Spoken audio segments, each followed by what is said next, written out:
તે હનુમાનજી મહારાજ સૂર્યને પડતા મૂકીને ઐરાવત હાથી એને ખાવા હારુંથી દોડ્યો અને ઐરાવત હાથીની ઉપર ઇન્દ્ર પોતે બેઠો છે. પોતાની પાસે જે વજ્ર છે એ વજ્ર દ્વારા એ હનુમાનજી મહારાજની ઉપર ઇન્દ્રએ પ્રહાર કર્યો.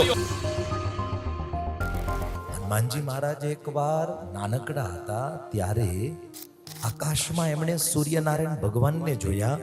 તે સરસ મજાનું પીળું પીળું ફળ સમજી અને બહુ ભૂખ લાગી હતી એટલે હનુમાનજી મહારાજ એ પીળા કલરનું ફળ જમવા માટે થઈ અને ઉડ્યા.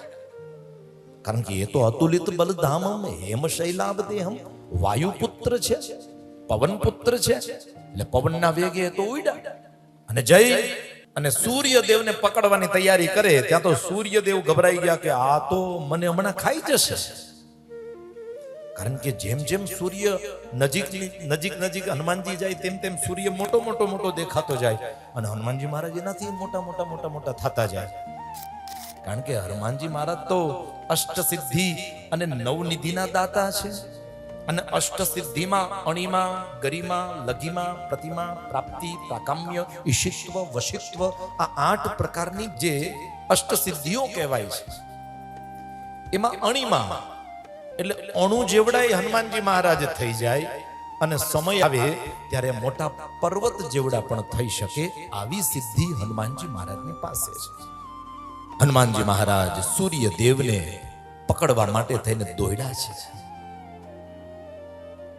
સૂર્યદેવ આગળ ભાગે, પાછળ હનુમાનજી મહારાજ આજ તો મૂકું નહીં, આજ તો ખાઈ જ જાઓ, બહુ ભૂખ લાગી છે, આજ તો ખાઈ જ જાઓ.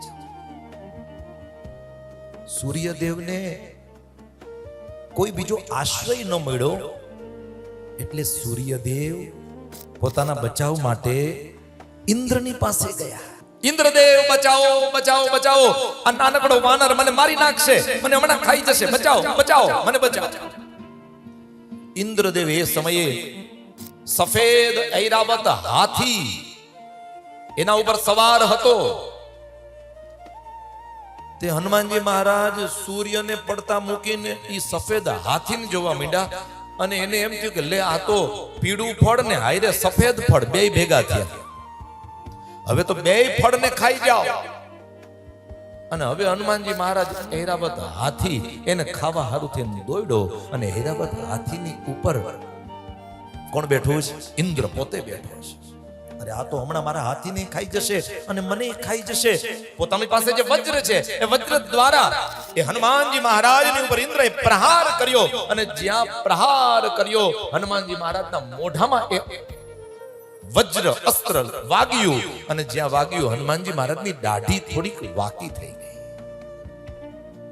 એ દાઢી એમની વાકી થઈ ગઈ, હનુ થઈ ગઈ. એને હનુ કહેવાય, વાકી દાઢીને હનુ કહેવામાં આવે છે. એ વાકી દાઢી થઈ ગઈ એટલા માટે એક નામ પડ્યું પવનપુત્રનું હનુમાન.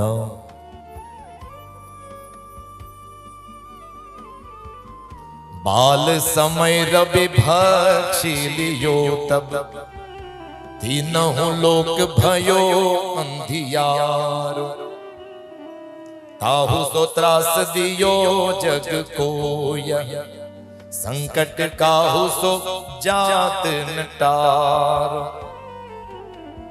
देवनानि करी बिनती तब छाड़ी दियो रवि कष्ट निवारो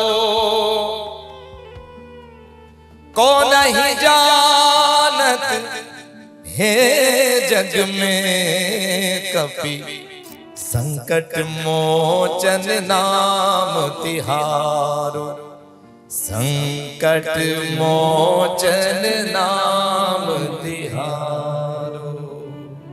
बोलिए हनुमान जी महाराज की.